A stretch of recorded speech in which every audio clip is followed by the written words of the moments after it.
The emergency klaxon pierced through the USS Valiant steel corridors at 0347 hours, its shrieking wail cutting through Lieutenant Sarah Chen's dreamless sleep like a blade through silk. She jolted upright in her narrow bunk, her hand instinctively reaching for the compass pendant that hung around her neck, a gift from her grandmother, worn smooth by years of anxious fingers. The red emergency lighting bathed everything in an ominous crimson glow, transforming familiar spaces into something alien and threatening. All hands to battle stations. This is not a drill. Repeat, all hands to battle stations. Preparing and narrating this type of story took us long efforts and hard work. So if you are enjoying the story, please consider subscribing to our channel. Sarah's feet hit the cold deck plates before the announcement finished echoing through the ship's intercom system. 26 years old, with precise movements honed by 4 years of naval service, she pulled on her utilities with practiced efficiency. Her reflection in the small mirror above her sink showed tired eyes, the kind of exhaustion that came from 3 consecutive 18-hour shifts. Plotting courses through increasingly hostile waters off the coast of Somalia, the ship lurched suddenly to starboard, throwing her against the bulkhead. Through the porthole, she caught a glimpse of choppy seas under a moonless sky, the water black as crude oil and just as unforgiving. Something was wrong, very wrong. The Valiant was a guided missile destroyer, built to handle rough seas. But this felt different. Intentional. Racing through the narrow passageways toward the bridge, Sarah passed dozens of sailors moving with the controlled urgency that came from countless drills. But their faces betrayed something she'd never seen before in 4 years of service: genuine fear. Petty Officer Martinez, normally quick with a joke, avoided her eyes as they passed. Seaman Rodriguez, barely 19 and still green around, the gills from seasickness, looked like he might vomit from terror, rather than the ship's motion. The bridge was a symphony of controlled chaos when she arrived. Captain Morrison, a 20-year veteran with graying temples and weathered hands, stood hunched over the radar display, his usual calm demeanor cracked like old paint. The green sweep of the radar screen painted their situation in stark electronic relief. They were surrounded. "Chun, thank God," Morrison called without looking up. "I need a course out of here, now." Sarah slid into position at the navigation station, her fingers dancing across the familiar controls. The digital charts painted a picture that made her stomach clench. 6 fast-moving contacts had materialized from nowhere, closing in on their position with military precision. Pirates didn't move like this. Pirates were opportunistic, chaotic. This was something else entirely. "Sir, these aren't typical pirate vessels," she said, her voice steady despite the adrenaline flooding her system. "They're moving in a coordinated pattern, maintaining specific distances. This is military-grade tactical positioning." The radio crackled to life with a voice speaking accented English. "USS Valiant, you will reduce speed to 5 knots and prepare to be boarded. Any attempt to flee or call for assistance will be met with deadly force." Captain Morrison's knuckles whitened as he gripped the chart table. "Options, Chun. I need options." Sarah's mind raced, pulling up every chart, every depth reading, every piece of navigational data she'd memorized during their 3-week patrol. Her fingers traced possible escape routes on the digital display, but each path led to the same conclusion: they were in a perfect trap, positioned in waters too shallow for deep maneuvering, but too open for effective hiding. "There's a reef system 12 nautical miles northeast," she said, her voice gaining confidence as the plan crystallized. "Uncharted on most systems, but I've been tracking the tidal variations. If we can reach it, our draft will allow us through passages their larger vessels can't follow." "And if you're wrong about the depths?" Morrison asked. "Then we run aground and deal with pirates instead of whoever these people really are." The captain's decision took 3 seconds, an eternity in naval time. "Do it. All ahead flank, course 045. The Valiant surged forward like a racehorse given its head, her twin screws churning the dark water into phosphorescent foam. Behind them, the mysterious contacts immediately adjusted course, maintaining their pursuit with the relentless precision of heat-seeking missiles. Sarah watched the radar display, calculating intercept angles and time to target with the cold mathematics that had earned her the nickname GPS among her shipmates. But mathematics couldn't account for the human element, and it was the human element that made her blood run cold. At her secondary station, Ensign Parker, fresh from the Naval Academy with perfect test scores and zero real-world experience, was monitoring communications. His face had gone pale as printer paper. "Ma'am," Parker's voice cracked slightly. "I'm picking up radio chatter from the pursuing vessels. They're not speaking Somali or Arabic. It sounds like ... like Russian."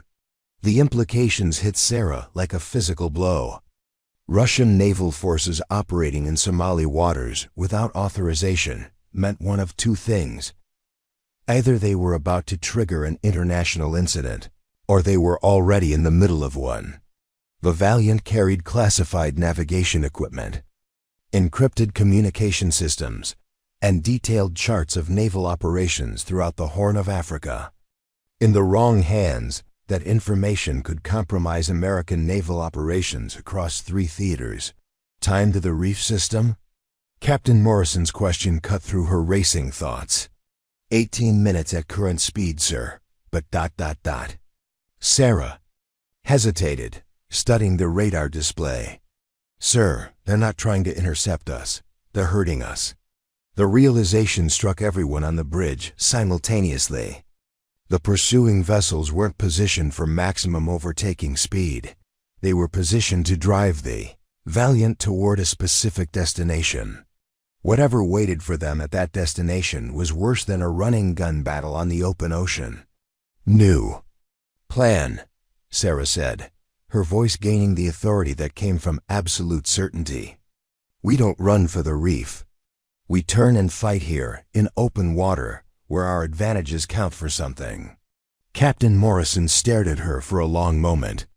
Lieutenant Sarah Chen, the quiet navigator who spent her off-duty hours reading charts and studying tidal patterns, had just recommended a direct confrontation with unknown hostile forces.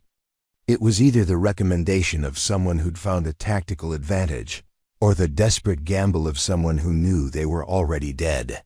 The ship's intercom crackled with another voice, this one American, calm and absolutely unexpected. "Bridge, this is SEAL Team 7. We need immediate extraction to coordinates we're transmitting now. Our mission has been compromised, and we're carrying intelligence that cannot fall into hostile hands." Sarah's blood froze. SEAL Team 7 wasn't supposed to be anywhere near their operational area.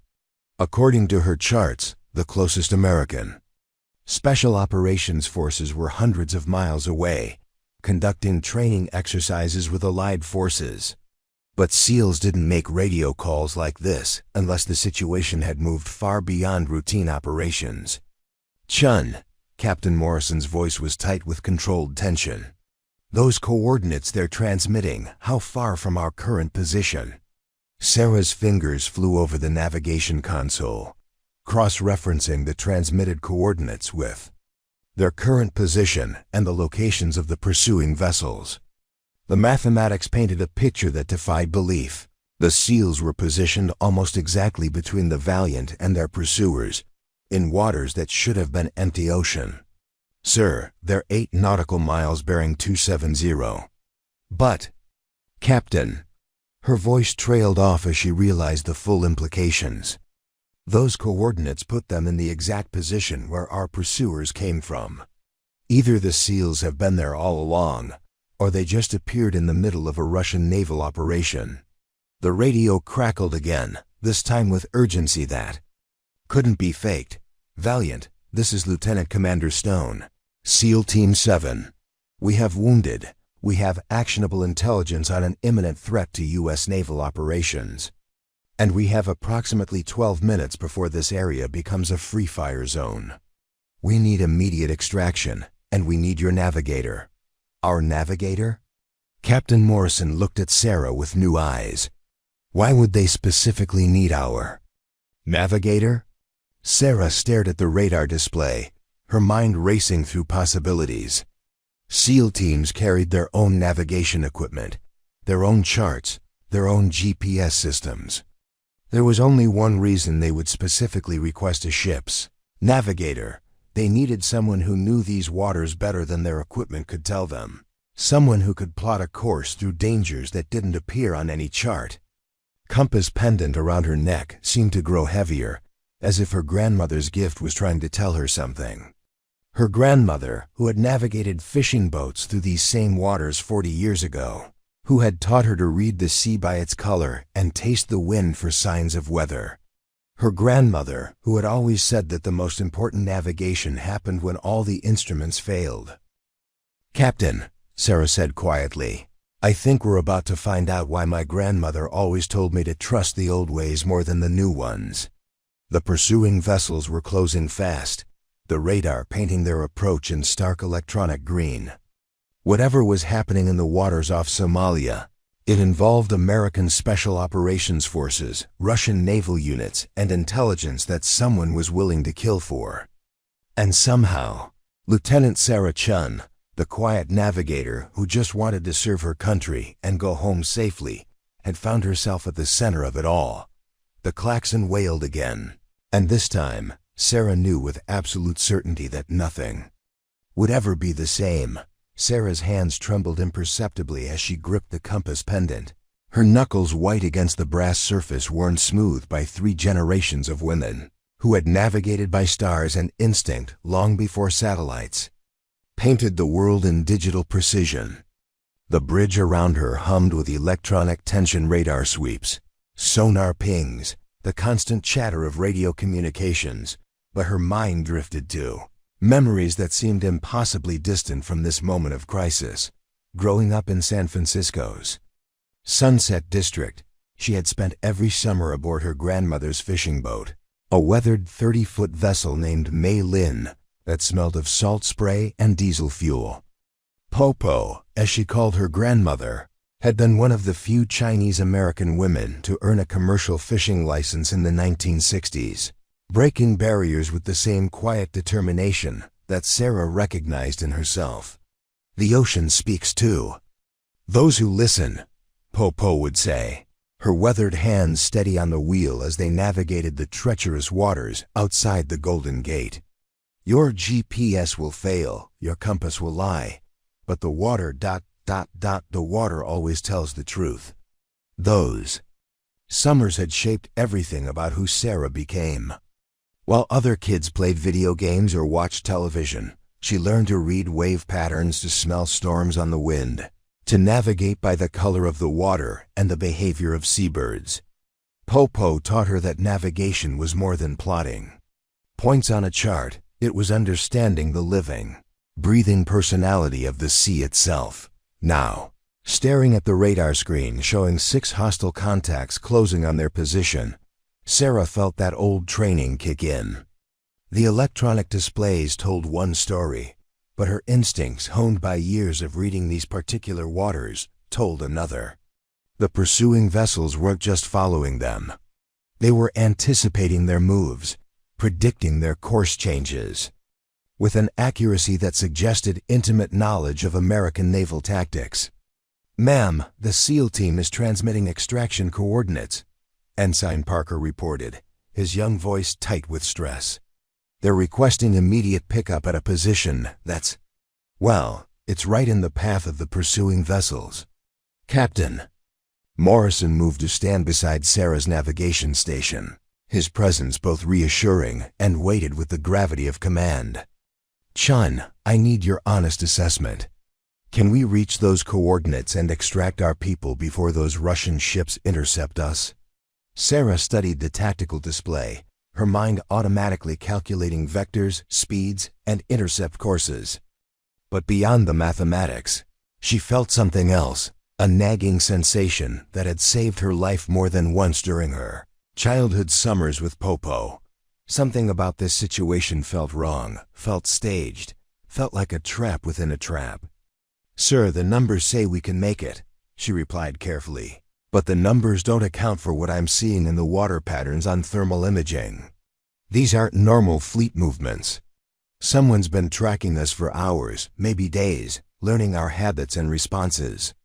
The truth was more complex than she could easily explain. Over the past 3 weeks of patrol, Sarah had developed an almost supernatural awareness of their operational environment. Every morning, she would rise an hour before her watch began and study the overnight sensor data, looking for patterns that computer algorithms might miss. She had noticed subtle changes in shipping traffic, unusual acoustic signatures that appeared and disappeared without explanation, and most disturbing of all, signs that someone was monitoring their routine communications. "I've been keeping a personal log," she admitted, pulling out a waterproof notebook filled with her precise handwriting. Small things that didn't seem worth reporting individually, but taken together, ...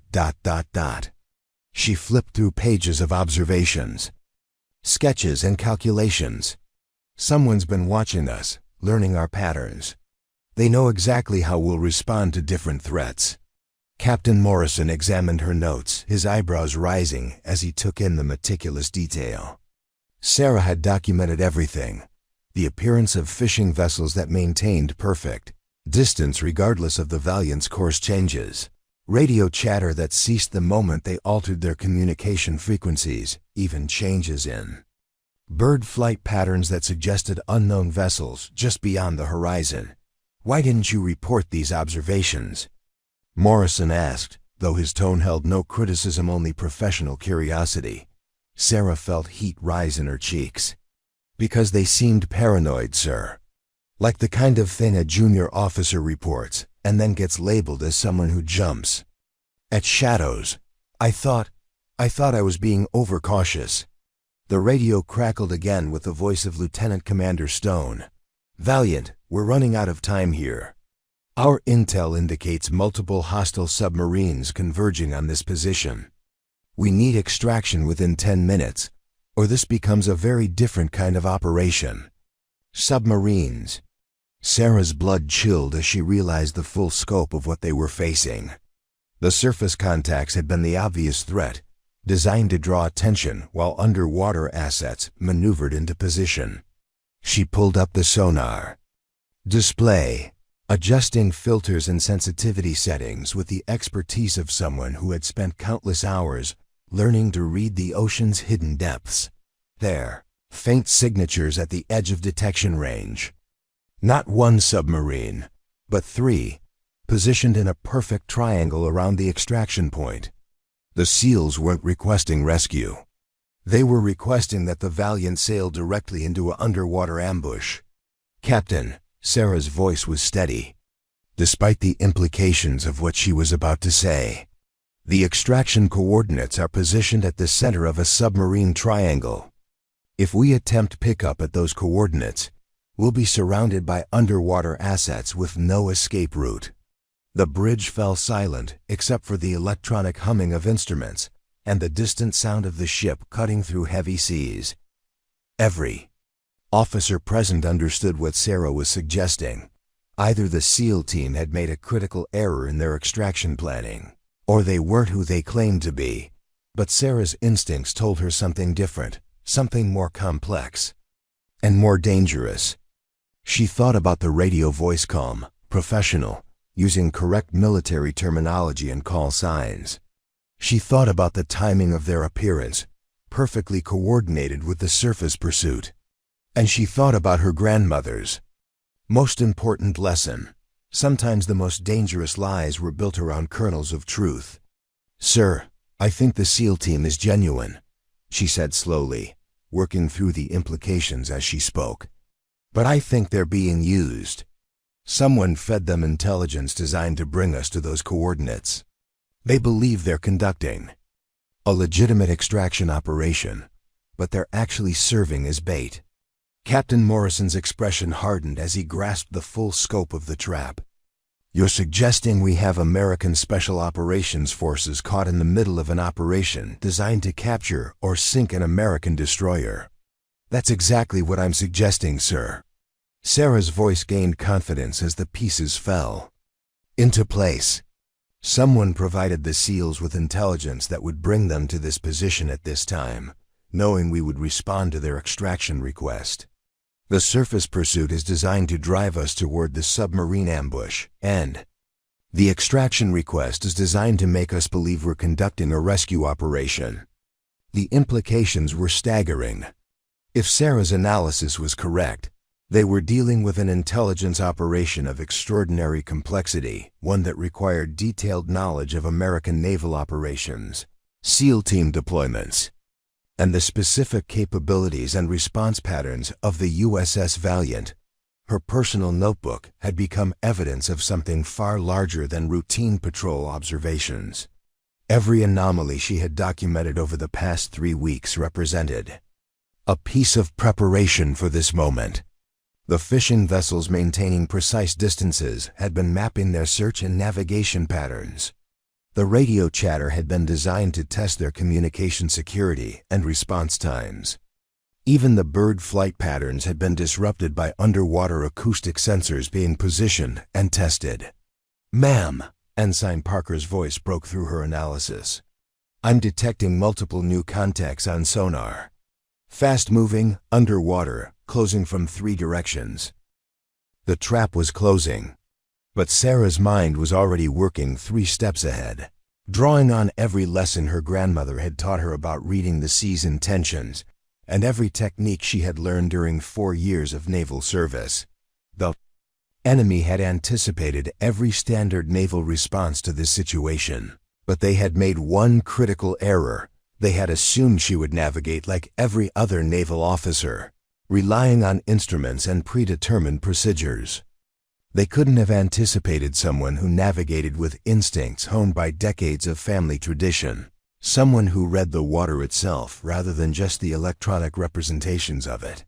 "Captain," she said, her voice steady with newfound certainty, "I know how to get us out of this. But it's going to require trusting navigation techniques that aren't in any manual." The first explosion came without warning, a column of water erupting 300 yards off the Valiant's starboard bow. The concussion wave hit the ship like a giant's fist, throwing every loose object across the bridge and sending Ensign Parker sprawling against the communications console. Sarah managed to maintain her grip on the navigation station, her grandmother's compass pendant swinging wildly as the ship rolled through the blast wake. Torpedoes in the water. Petty Officer Martinez's voice cut through the chaos from the sonar station. Multiple contacts bearing 090 and 270. Captain Morrison's training took over with mechanical precision. All hands brace for impact. Damage control parties to stations. Countermeasures deploy. But Sarah was already moving, her fingers dancing across the navigation controls with fluid expertise, born of countless hours studying these waters. The electronic charts displayed standard depth readings and navigational hazards, but her memory held details that no satellite could capture: the location of underwater rock formations her grandmother had shown her during those long-ago summers, the precise timing of tidal currents that could mask a ship's acoustic signature, and most importantly, the entrance to a narrow channel that appeared on no official chart. "Captain, come to course 015 maximum revolutions," she called.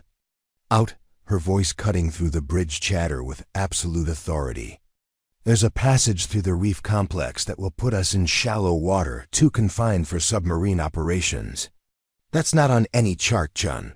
It's on mine, sir." Sarah pulled out her personal notebook, revealing detailed sketches of underwater topography drawn from memory and years of careful observation. "My grandmother fished these waters for 30 years. She taught me every hidden channel, every underwater ridge, every place where the seabed rises close enough to the surface to ground a submarine." The second explosion was closer, close enough that the blast wave cracked one of the bridge windows and sent a shower of electronic sparks from an overloaded instrument panel. Through the smoke and chaos, Sarah could see the green traces on the radar screen, The pursuing surface vessels were closing fast, but their formation had shifted. They were no longer herding the Valiant toward the submarine ambush. They were trying to prevent her escape into the reef complex. "Ma'am, sonar contact bearing 045. Martinez called out. "It's the SEAL team. They're in the water, requesting immediate pickup." Sarah's blood went cold as she realized the full scope of the trap. The SEALs weren't positioned at the extraction coordinates anymore. They were in the water between the Valiant and safety, exactly where the enemy wanted them. Any attempt to rescue American Special Operations Forces would require the destroyer to slow down and become an easy target for the pursuing submarines. But as she studied her hand-drawn charts, Sarah saw something that made her heart race with possibility. The tidal timing was perfect, a spring tide pulling through the narrow channel with enough force to carry even a 3,600-ton destroyer through passages that would normally be impassable. It was dangerous, potentially suicidal, but it might just save them all. "Captain, I can get us through the reef complex, but I need you to trust me completely," she said, meeting Morrison's eyes with unflinching determination. "No questions, no second-guessing, just follow my navigation exactly as I call it." Morrison studied her face for 3 heartbeats that felt like hours. Around them, the bridge crew worked with controlled desperation, tracking incoming torpedoes and coordinating damage control efforts. The next few minutes would determine whether they lived or died, and everything depended on the navigational skills of a lieutenant who was claiming to know waters better than any official chart. "Do it," Morrison said simply. "All stations follow Lieutenant Chun's navigation commands as if they're coming directly from me." Sarah took a deep breath and became someone else, not the quiet, careful naval officer who followed regulations and filed precise reports, but the granddaughter of a woman who had navigated by instinct and courage when electronics failed. Her hands moved across the controls with fluid confidence, plotting a course that existed only in her memory and family tradition. "Come left to course 007, reduce speed to 15 knots, she commanded, her voice carrying the authority of absolute certainty. "We're going to thread the needle between 2 underwater ridges that rise to within 20 feet of the surface." "Ma'am, sonar shows solid contacts directly ahead," Martinez reported, his voice tight with concern. "Those aren't charted obstacles, they show as continuous underwater terrain." "Because they are continuous terrain, but there's a gap, 30 yards wide, following a fault line in the seabed." Sarah's fingers traced the passage on her sketched chart. "My grandmother used to take fishing boats through there during bad weather. The water's deep enough for our draft, but too narrow and shallow for submarine operations." The pursuing surface vessels opened fire as soon as they realized the Valiant's intention. Machine gun tracers lit up the pre-dawn darkness, followed by the deeper boom of naval artillery. But their angle of fire was compromised by their need to avoid hitting their own submarines, and most of the incoming rounds fell harmlessly into the sea. "Torpedoes closing fast," Martinez called out. "Impact in 90 seconds.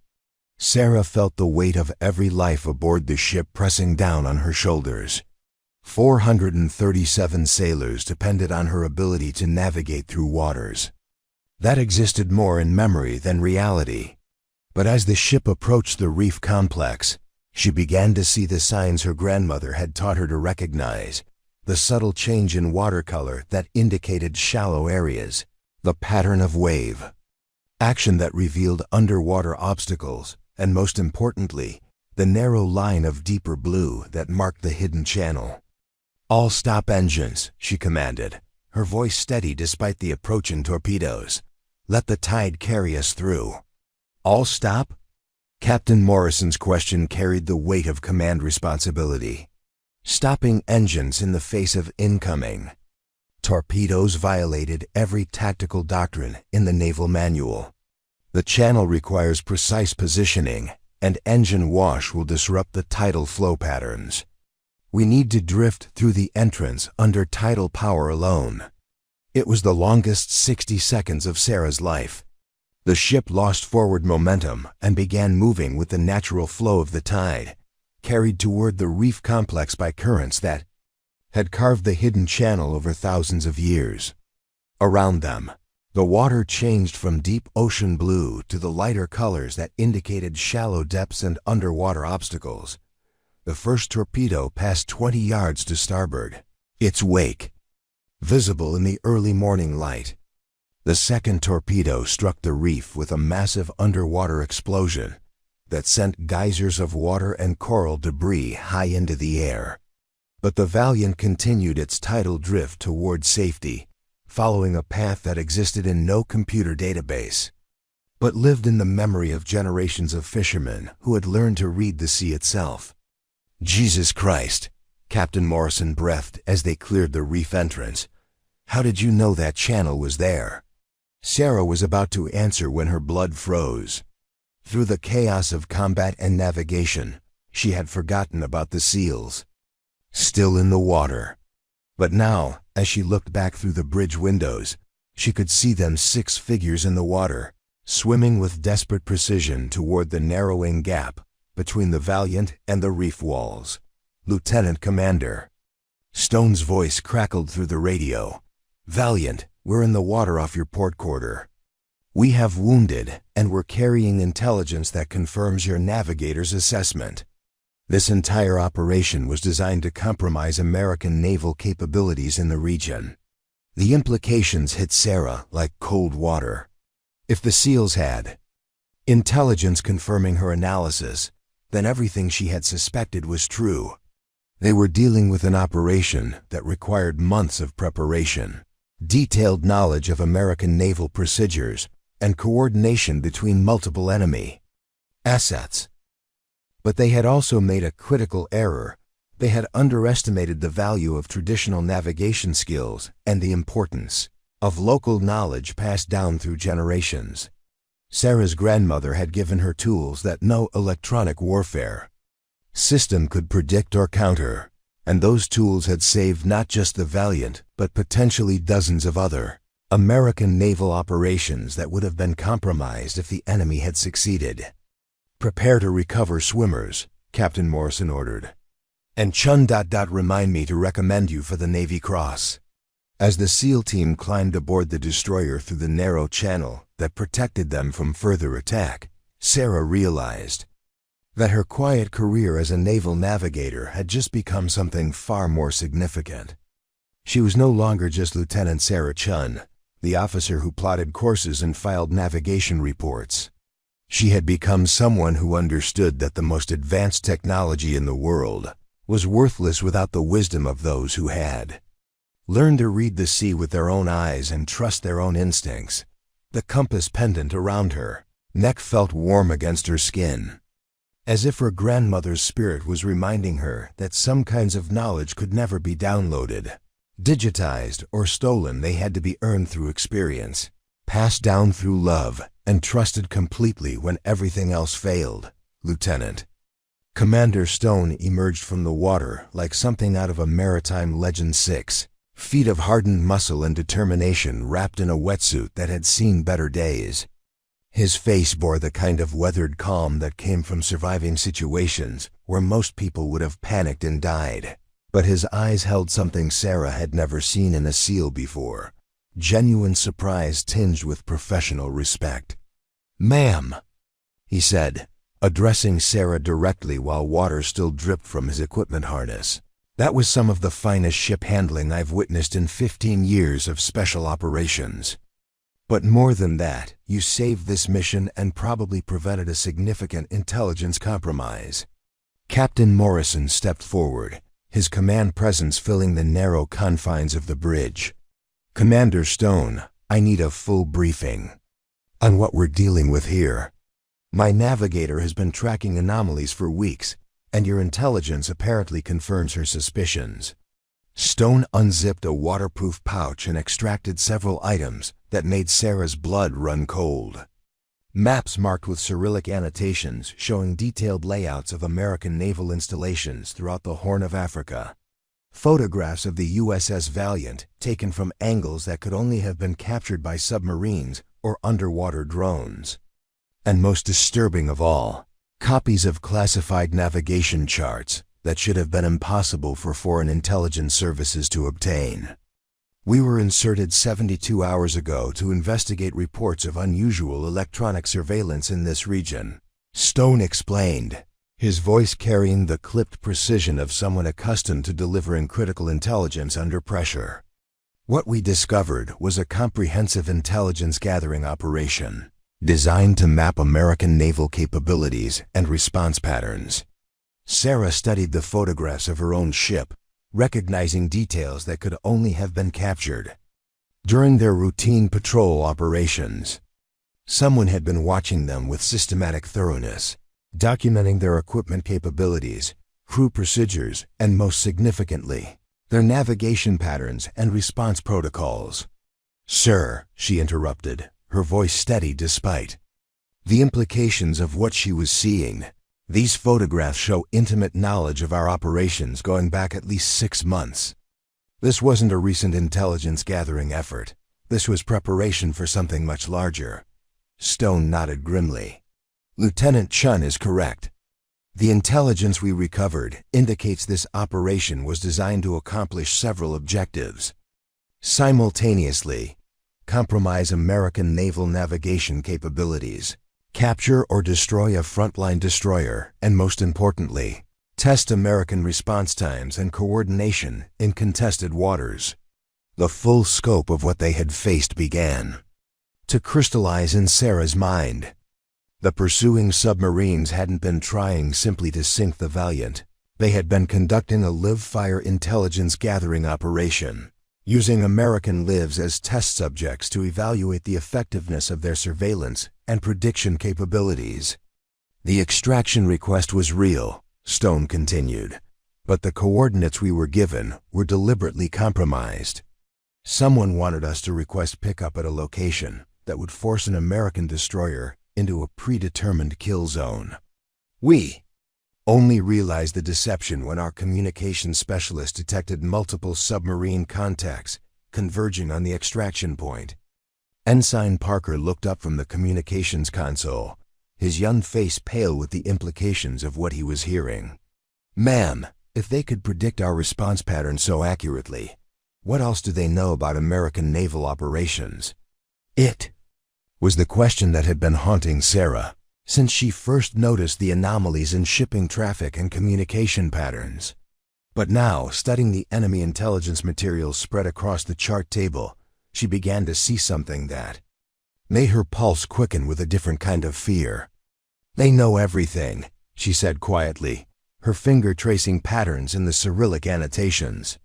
"Look at these notations. They've mapped our patrol schedules, our communication frequencies, our standard response protocols for different threat scenarios. But more than that, they've been testing us, creating artificial situations to observe our reactions and refine their predictions." She pulled out her personal notebook and began comparing her observations with the enemy intelligence documents.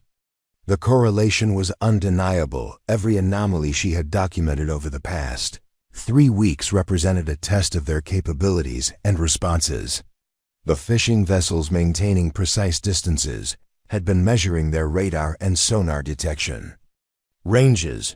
The unusual radio chatter had been probing their communication security protocols. Even the bird flight pattern disruptions had been caused by underwater acoustic tests designed to map their sonar blind spots. But they made one critical error, Sarah continued, her voice gaining strength as she realized the full implications of her discovery.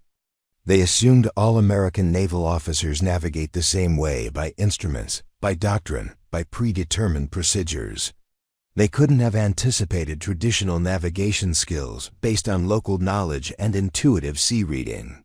Captain Morrison studied the intelligence materials with the experienced eye of someone who had spent 20 years dealing with various forms of maritime deception.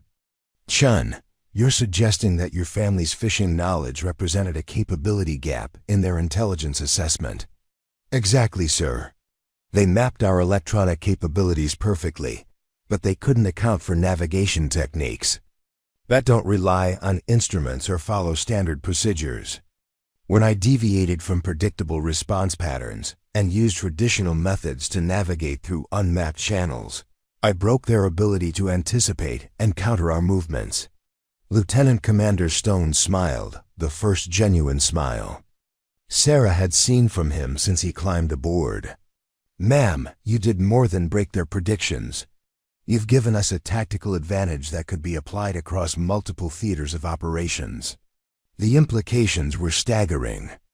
If enemy intelligence operations were based on the assumption that American naval officers would respond according to standardized procedures and electronic navigation capabilities, then introducing unpredictable elements based on traditional skills and local knowledge could compromise their entire surveillance and prediction network. "Commander Stone," Captain Morrison said, his voice carrying the weight of command decision, "what's your assessment of the broader intelligence implications?" Stone examined the captured materials again, his expression growing more serious as he considered the scope of what they had discovered. "Sir, this represents the most comprehensive intelligence gathering operation against American naval forces that I've encountered. The level of detail and systematic approach suggests months of preparation and coordination between multiple foreign intelligence services."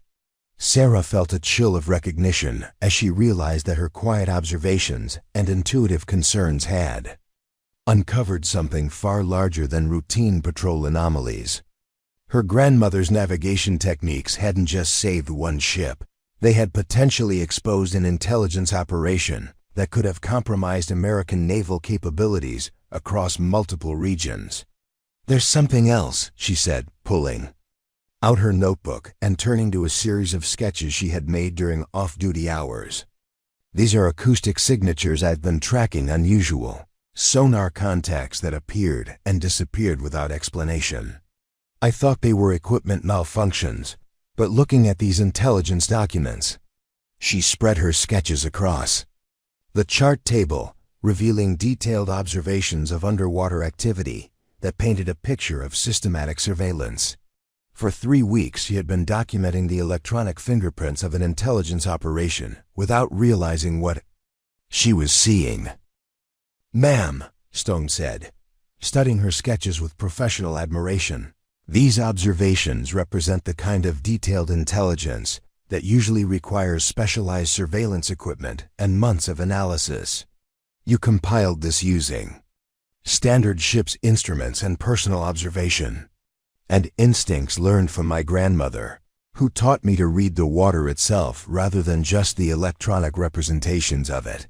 The bridge fell silent as everyone absorbed the full implications of what Sarah's traditional navigation skills had accomplished. She had not only saved the USS Valiant and its crew, but had also uncovered and disrupted an intelligence operation that could have compromised American naval security across multiple theaters of operation.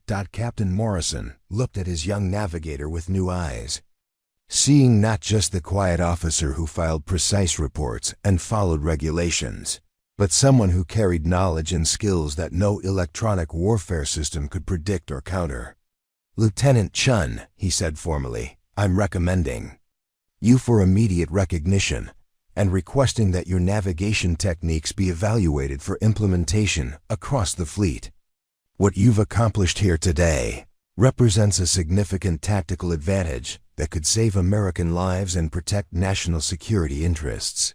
But even as the recognition of her achievement began to sink in, Sarah realized that her life had changed in ways she couldn't yet fully comprehend.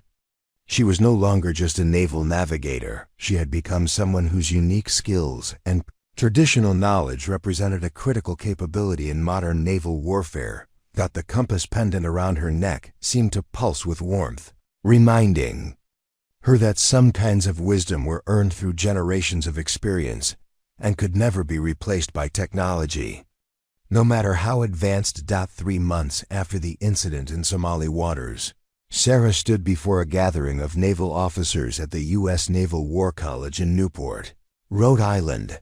feeling like an imposter in her dress blue uniform adorned with ribbons that still felt foreign against her chest. The Navy Cross gleamed silver and blue beneath the auditorium lights, but it was the simple compass pendant hidden beneath her collar that gave her strength as she faced an audience of admirals, captains, and senior officers who had come to hear about what the Navy was calling the Chen Navigation Protocol. "The ocean doesn't care about your rank, your training, or your technology," she began, her voice carrying clearly through the packed auditorium. "It only responds to those who take the time to understand its moods, its patterns, and its secrets." What happened off the coast of Somalia wasn't just successful navigation under fire. It was the application of traditional maritime knowledge that my grandmother learned from fishermen who navigated by stars and tides long before GPS existed. In the front row, Captain Morrison sat with the quiet pride of a commanding officer, watching one of his people receive the recognition they deserved.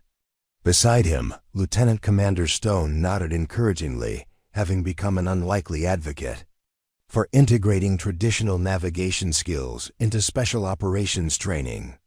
The intelligence they had recovered together had led to the disruption of surveillance networks across 3 continents.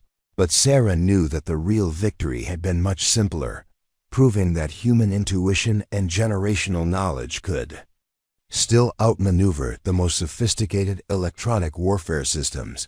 The presentation screen behind her displayed side-by-side charts, official navigational maps showing empty ocean, and her grandmother's hand-drawn sketches revealing hidden channels, underwater ridges, and tidal patterns that had been invisible to satellite mapping. The contrast illustrated everything the Navy was beginning to understand about the limitations of purely technological approaches to maritime navigation. "Traditional navigation isn't about rejecting modern technology," Sarah continued, clicking to the next slide, which showed the USS Valiant's successful escape route overlaid on both types of charts. "It's about understanding that technology provides data, but wisdom transforms that data into knowledge." My grandmother could read a storm approaching by the behavior of seabirds hours before weather satellites detected it. She could identify underwater obstacles by changes in water color that sonar couldn't penetrate. These skills weren't primitive, they were sophisticated techniques developed over generations of life-or-death navigation challenges. Admiral Richardson, the chief of naval operations, leaned forward in his seat, his weathered face reflecting decades of maritime experience. After the presentation, he would announce the establishment of the Traditional Maritime Knowledge Program, designed to identify and preserve navigation skills that were being lost as older generations of sailors retired. But Sarah didn't know that yet. She was focused on explaining how her grandmother's fishing boat techniques had saved a billion-dollar destroyer and prevented a significant intelligence compromise. The enemy intelligence operation succeeded because they assumed American naval officers would respond predictably, using standardized procedures and electronic navigation systems, she explained, advancing to a slide showing the captured Russian intelligence documents. They couldn't account for navigation methods that weren't taught in any military academy or included in any training manual. When I deviated from expected patterns and used techniques passed down through my family, I introduced variables they couldn't predict or counter. In the audience, Commander Patricia Walsh from the Naval Surface Warfare Center took careful notes, already planning how to integrate Sarah's insights into the curriculum for advanced navigation training. The implications went far beyond individual ship handling. If enemy intelligence services were mapping American naval capabilities by studying standardized responses, then introducing unpredictable elements based on traditional knowledge could provide tactical advantages across multiple domains. But for Sarah, the most significant change wasn't professional recognition or career advancement. It was the phone call she had started receiving from her grandmother every Sunday morning. Popo, now 87 years old and living in a San Francisco senior center, had become something of a local celebrity when news of her granddaughter's heroism reached the Chinese American community. More importantly, she had started sharing navigation stories and techniques that she had never mentioned during those summer fishing trips. Secrets passed down through generations of fishermen who had learned to read the Pacific with skills that no instrument could replicate. After the presentation, I'd like to introduce you to my grandmother, Sarah had told Captain Morrison the previous evening over dinner. She has stories about navigation techniques used by Chinese fishing fleets during World War II that might have applications for modern naval operations.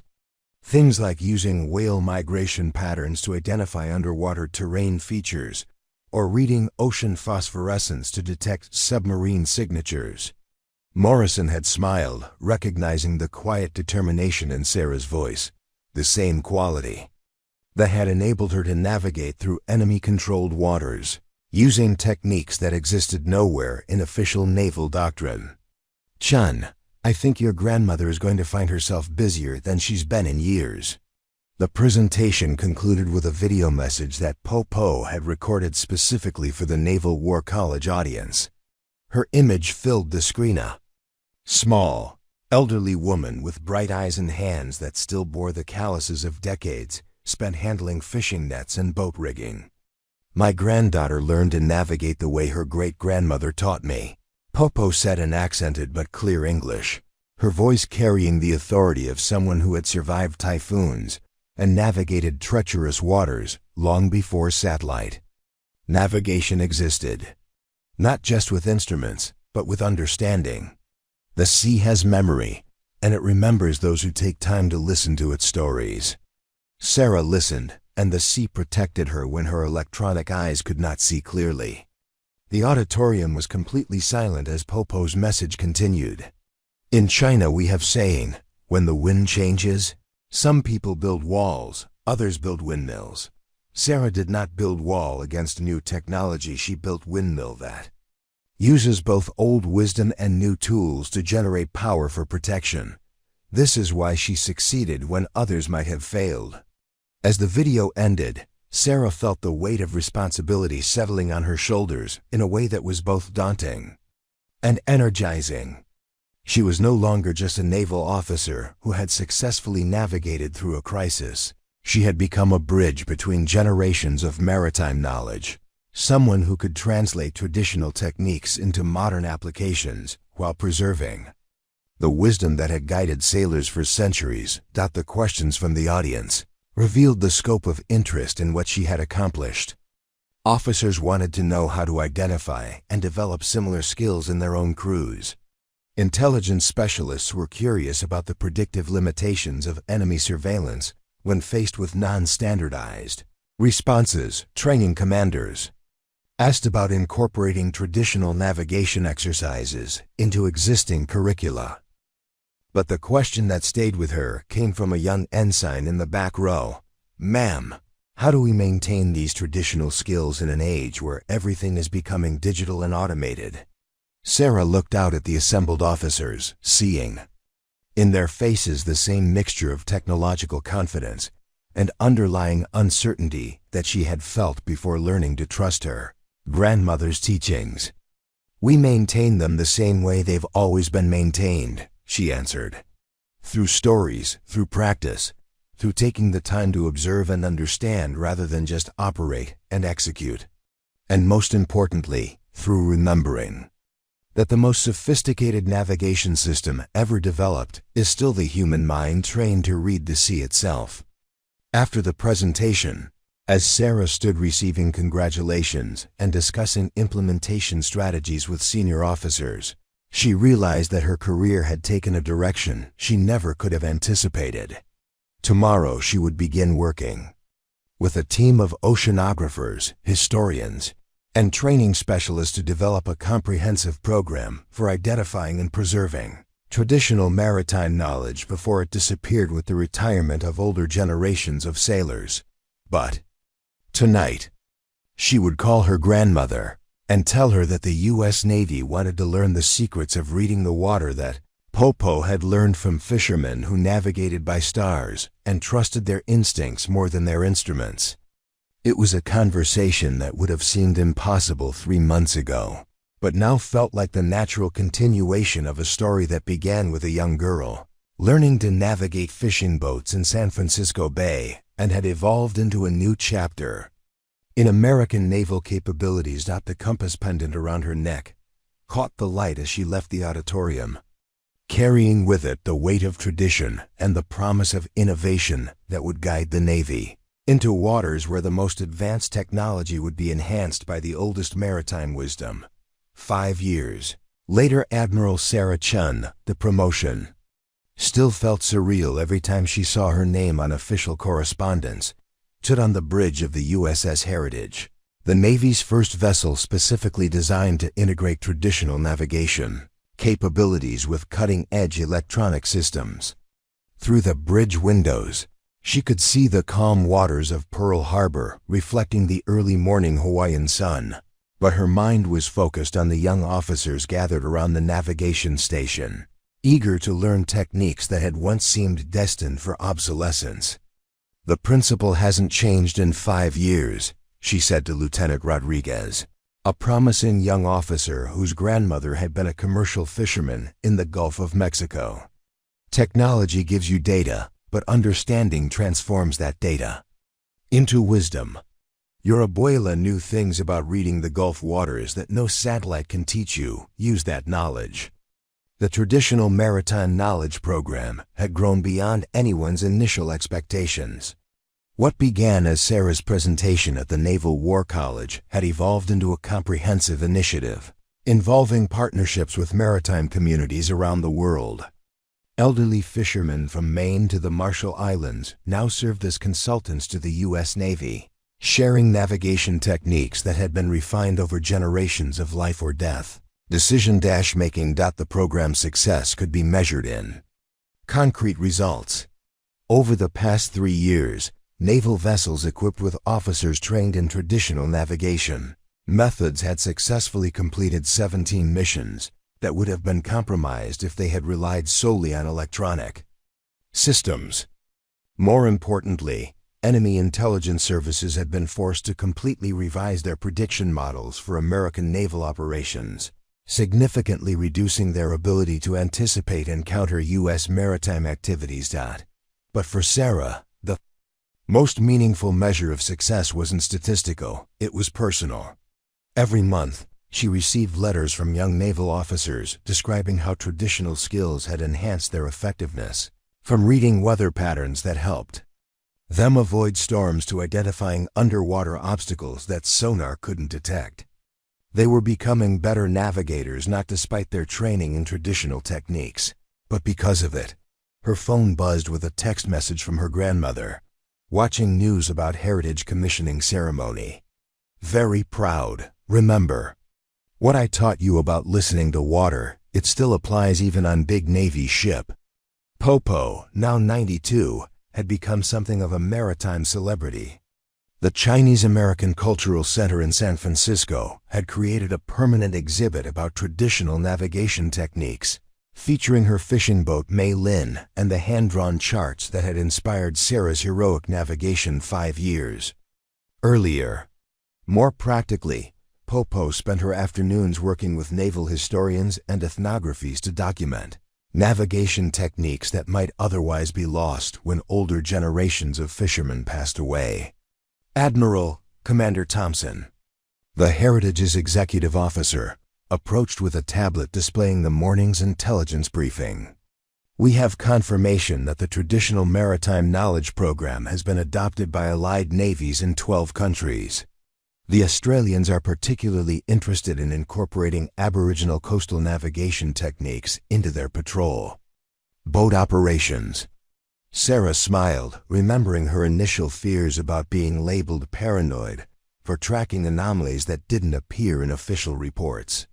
The quiet observations that had once seemed like professional overcautiousness had become the foundation for a strategic advantage that was reshaping naval operations across multiple continents. "Any word from the SEALs about their latest training exercise?" she asked. "Lieutenant Commander Stone's team completed the traditional navigation course yesterday," Thompson replied. "He reports that integrating these techniques into special Operations training has significantly enhanced their ability to operate in areas where electronic navigation might be compromised or detected. The relationship between Special Operations Forces and traditional navigation had proven particularly fruitful. SEL teams, Marine Force reconnaissance units, and Navy divers had all discovered that understanding traditional techniques for reading water conditions and identifying underwater terrain features enhanced their operational effectiveness in ways that complemented, rather than competed with their high-tech equipment. 10 years later, Captain Maria Santos, one of Sarah's former students and now the commanding officer of the USS Constellation, stood in the same Somali waters where the incident that changed everything had occurred a decade earlier.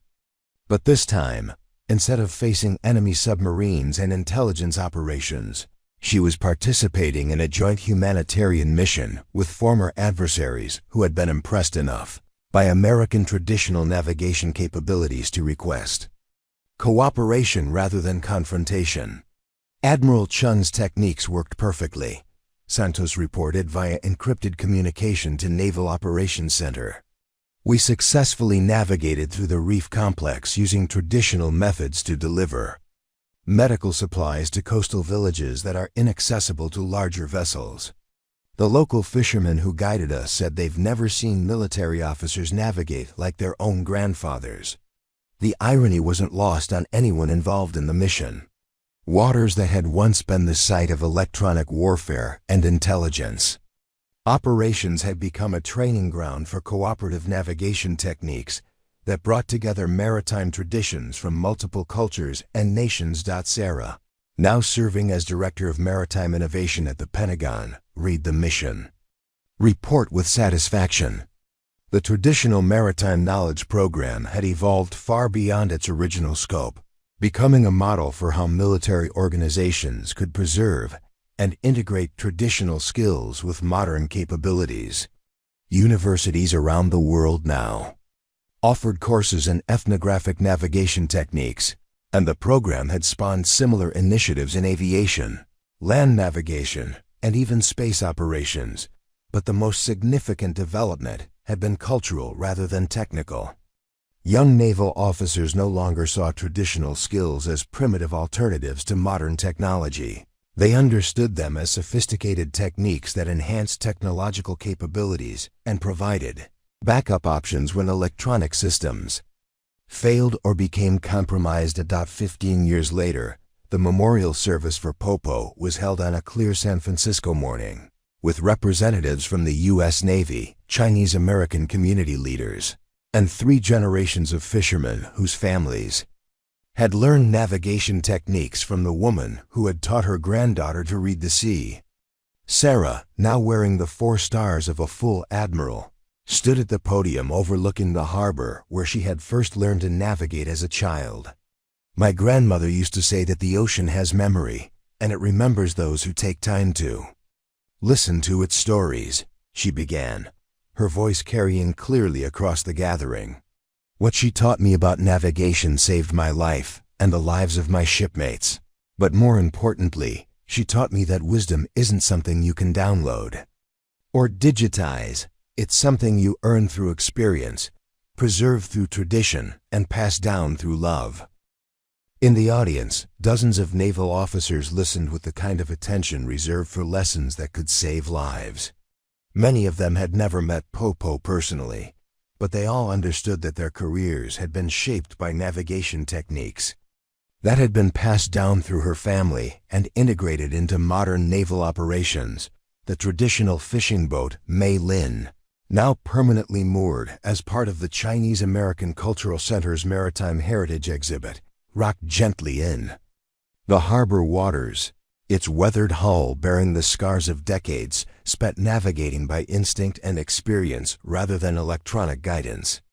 Children on school field trips would climb aboard and try to imagine navigating by stars and tides, while their teachers explained how traditional techniques had become an integral part of modern naval warfare.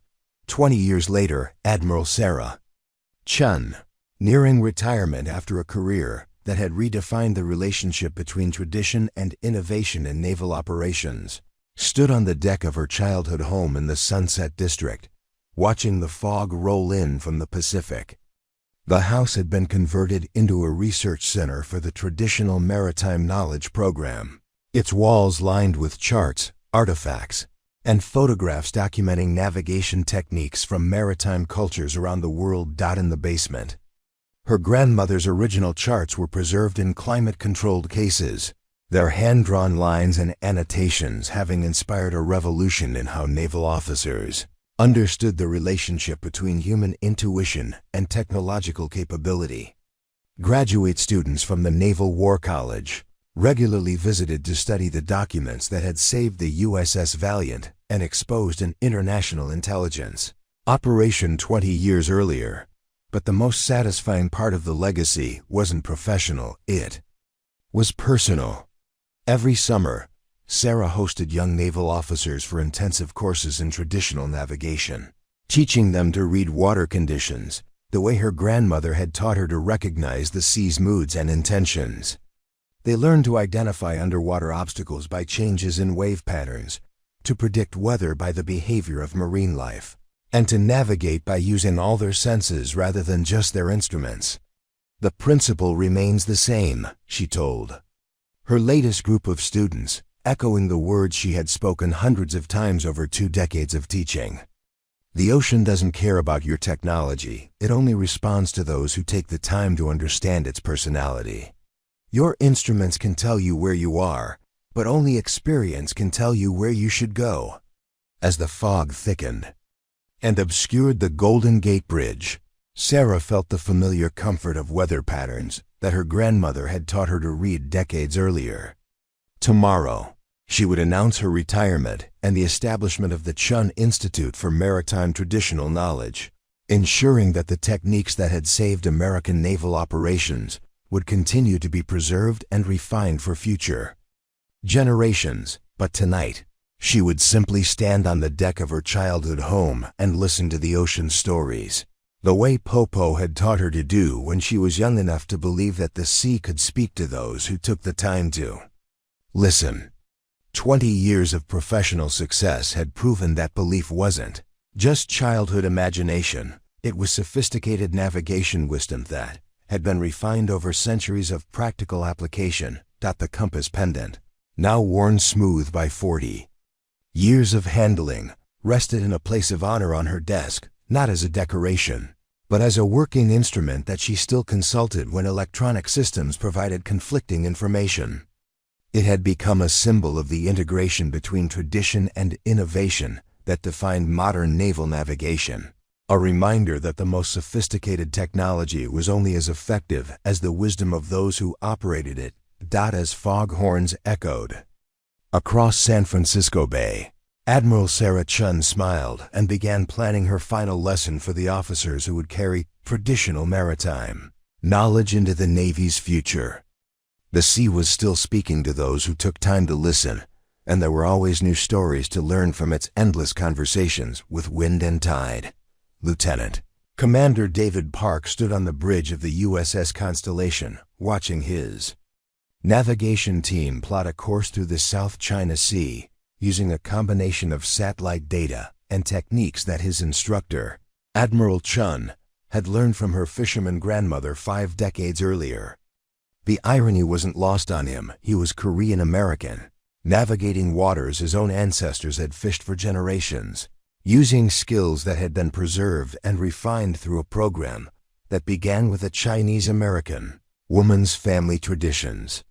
"Sir, we're detecting anomalous sonar contacts," reported Petty Officer Williams from the sensor station. "Pattern suggests artificial placement, possibly surveillance equipment." Park moved to the navigation console, his fingers automatically tracing water temperature gradients on the thermal display. The electronic readings told one story, but his training in traditional techniques revealed something else: subtle changes in wave patterns that indicated underwater structures positioned to monitor shipping traffic. "Helm, come to course 090, he ordered, then addressed his navigation team. "We're going to use the Chun protocol to identify the full scope of what we're dealing with." The Chun Protocol, named for the hero of the Somali Incident 25 years earlier, had become standard procedure when naval vessels encountered potential surveillance operations. Rather than relying solely on electronic detection methods that could be anticipated and countered, ships would use traditional observation techniques to identify patterns that modern sensors might miss. Lieutenant Sarah Chen, Park's navigation officer and a recent graduate of the Advanced Traditional Navigation course, began the protocol by studying water discoloration and current patterns visible from the bridge. "Sir, I'm seeing disruption patterns consistent with bottom-mounted equipment extending in a grid formation. The placement suggests comprehensive acoustic monitoring of this shipping lane." Park nodded, remembering Admiral Chun's lectures about reading the sea's memory. "What would your grandmother have made of these water patterns?" he asked Kim, knowing that her family had operated fishing boats in these waters for 4 generations. Kim studied the horizon with the same intensity her ancestors had used to identify fishing grounds and avoid storms. She would have said, "The water looks nervous, sir. Like something artificial is disturbing natural flow patterns." She always said the sea remembers everything that touches it, and right now, it's remembering too much foreign equipment. The observation protocols developed by the Traditional Maritime Knowledge Program had evolved far beyond their original scope. What had begun as Sarah Chen's personal notebook of anomalies had become a comprehensive system for detecting and analyzing threats that conventional sensors couldn't identify. Naval officers around the world, now trained in techniques that combined satellite imagery with observations that fishing communities had refined over centuries. "Communications, transmit our findings to Pacific Fleet Intelligence," Park ordered. "Include a full traditional navigation analysis along with the electronic sensor data." The integration of traditional and modern techniques had created capabilities that neither approach could achieve alone. Electronic sensors provided precise measurements and digital mapping, while traditional observation methods revealed patterns and anomalies that algorithms couldn't interpret. The combination had proven so effective that potential adversaries had been forced to completely revise their approaches to maritime surveillance and intelligence gathering. But as Park coordinated the intelligence transmission, he realized that the most significant change wasn't tactical, it was cultural. Naval officers no longer saw traditional skills as outdated alternatives to technology. They understood them as sophisticated techniques that enhanced their ability to understand and respond to maritime challenges that couldn't be reduced to digital data. Preparing and narrating this type of story took us long efforts and hard work. So if you are enjoying the story, please consider subscribing to our channel. The International Maritime Traditional Knowledge Conference convened in San Francisco every 3 years, bringing together naval officers, maritime historians, anthropologists, and traditional navigators from around the world. This year's conference, hosted by the Chen Institute, featured presentations on navigation techniques from 6 continents and 12 different maritime cultures. Captain Elena Vasquez, representing the Spanish Navy's Traditional Navigation Program, presented research on techniques used by Basque fishermen to navigate the North Atlantic during the 16th century. "These methods weren't primitive," she explained to the international audience. "They were sophisticated systems for reading ocean conditions that modern sailors are only beginning to understand." Commander James Mackenzie from the Royal Australian Navy described how Aboriginal coastal navigation techniques had revolutionized patrol boat operations in the Torres Strait. Traditional methods for reading tidal patterns and identifying underwater terrain features have enhanced our operational effectiveness in ways that complement rather than compete with modern sensor systems. Lieutenant Colonel Zhang Wei from the Chinese Navy spoke about collaboration between traditional fishing communities and modern naval forces. The integration of traditional knowledge with contemporary technology has created capabilities that neither approach could achieve independently. We've learned that innovation doesn't require abandoning tradition, It requires understanding how tradition and technology can enhance each other. But the most significant presentation came from Dr. Maria Santos, a maritime anthropologist who had spent 15 years documenting navigation techniques from disappearing fishing cultures around the world.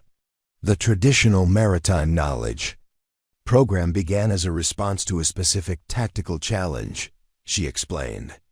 But it has evolved into something much more important, a recognition that human wisdom accumulated over generations represents a critical resource that cannot be replaced by any technology, no matter how advanced. The conference attendees represented more than professional interest in navigation techniques. They were part of a global movement that recognized traditional knowledge as sophisticated technology that had been refined through centuries of practical application.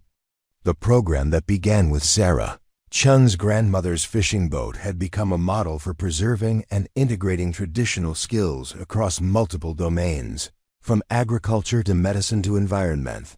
USS Sarah Chen, the Navy's newest guided missile destroyer, featured navigation systems that seamlessly integrated satellite guidance with traditional observation techniques.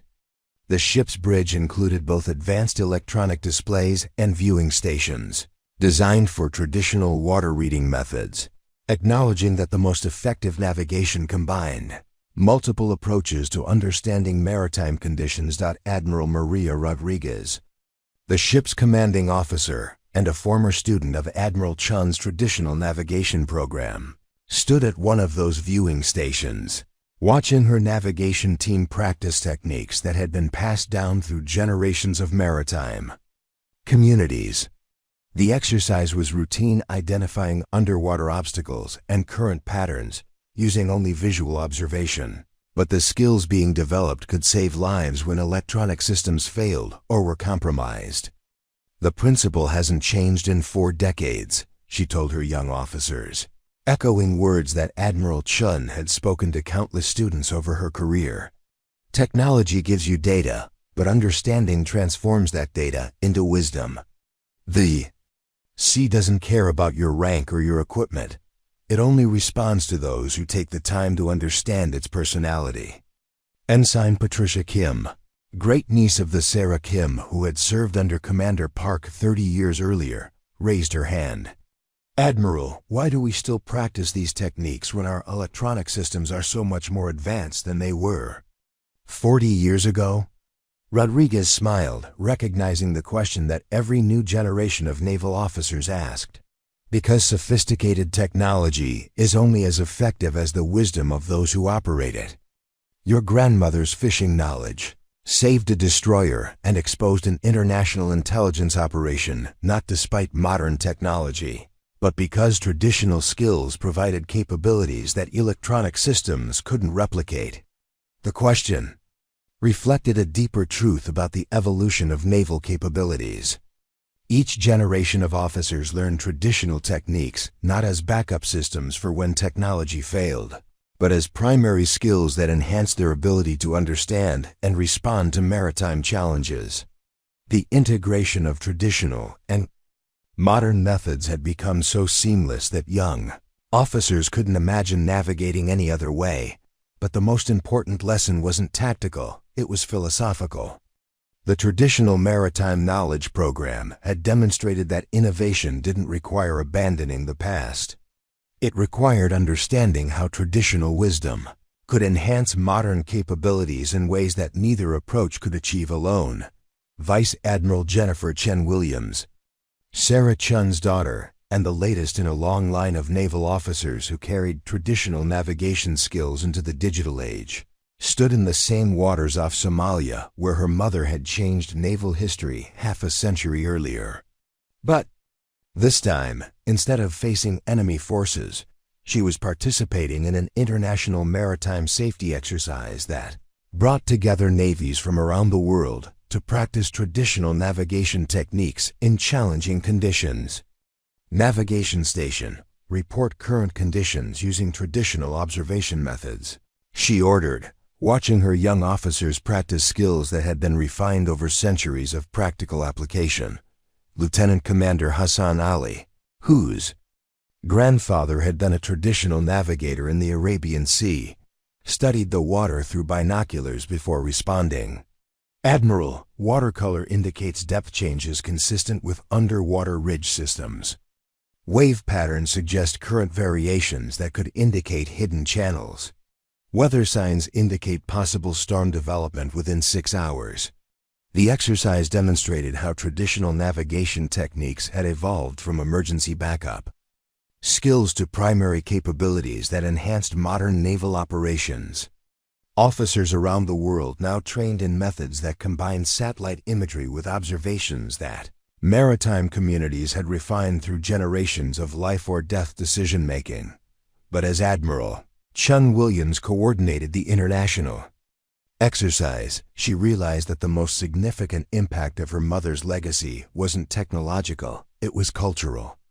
Naval forces around the world had learned that the most advanced systems were only as effective as the wisdom and understanding of those who operated them. The compass pendant that had belonged to her great-grandmother now hung around her own neck, worn smooth by 3 generations of women who had navigated by combining traditional wisdom with modern technology. It served as a constant reminder that some kinds of knowledge couldn't be downloaded or digitized.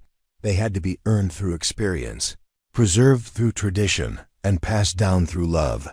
The Sarah Chen Memorial Navigation Center at the Naval War College displayed artifacts from 6 decades of traditional navigation programs, including the original compass pendant, hand-drawn charts from Popo's fishing boat, and documentation of the intelligence operation that had been disrupted by techniques passed down through generations of fishermen.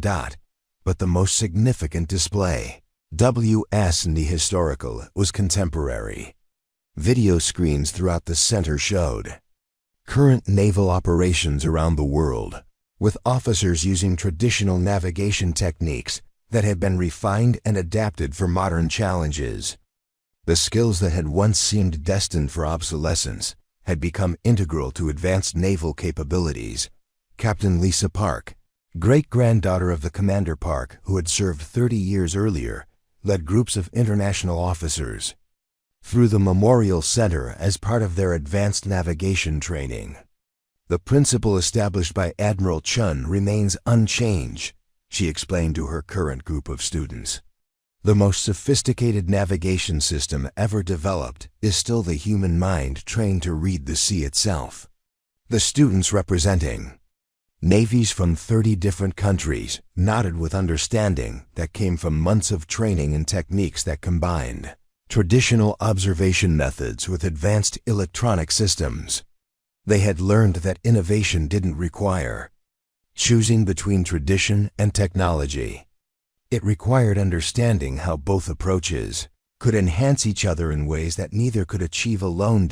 As the group moved through exhibits documenting traditional navigation techniques from maritime cultures around the world, Captain Park reflected on the continuing evolution of naval capabilities. What had begun with one woman's family fishing knowledge had become a global program that preserved and refined traditional skills while enhancing modern technological capabilities. The compass pendant in the memorial display caught the light, its worn surface bearing the marks of decades spent guiding navigators through challenges that couldn't be reduced to electronic data. It served as a permanent reminder that some kinds of wisdom were earned through experience, preserved through tradition, and passed down through the kind of love that connected generations across time and distance. Outside the Memorial Center, the Atlantic Ocean stretched toward horizons that had challenged navigators for centuries. New officers would learn to read its moods and intentions using techniques that combined satellite guidance with wisdom passed down through generations of maritime communities, ensuring that the sea's stories would continue to guide those who took time to listen. The story that began with a young woman learning to navigate her grandmother's fishing boat had become a continuing narrative about the relationship between tradition and innovation, proving that the most advanced capabilities emerged when modern technology was enhanced by ancient wisdom. And in waters around the world, Naval officers continued to navigate by compass and instinct, as well as GPS and radar, carrying forward the understanding that the ocean's memory was longer than any computer's database, and that the most sophisticated navigation happened when electronic systems were guided by the kind of wisdom that could only be learned through generations of careful attention to the sea's endless conversations with wind and tide. The tradition continued, as it always had, through the hands and hearts of those who understood that the most important navigation happened not on screens or in databases, but in the eternal dialogue between human understanding and the living sea that connected all maritime communities across time and culture.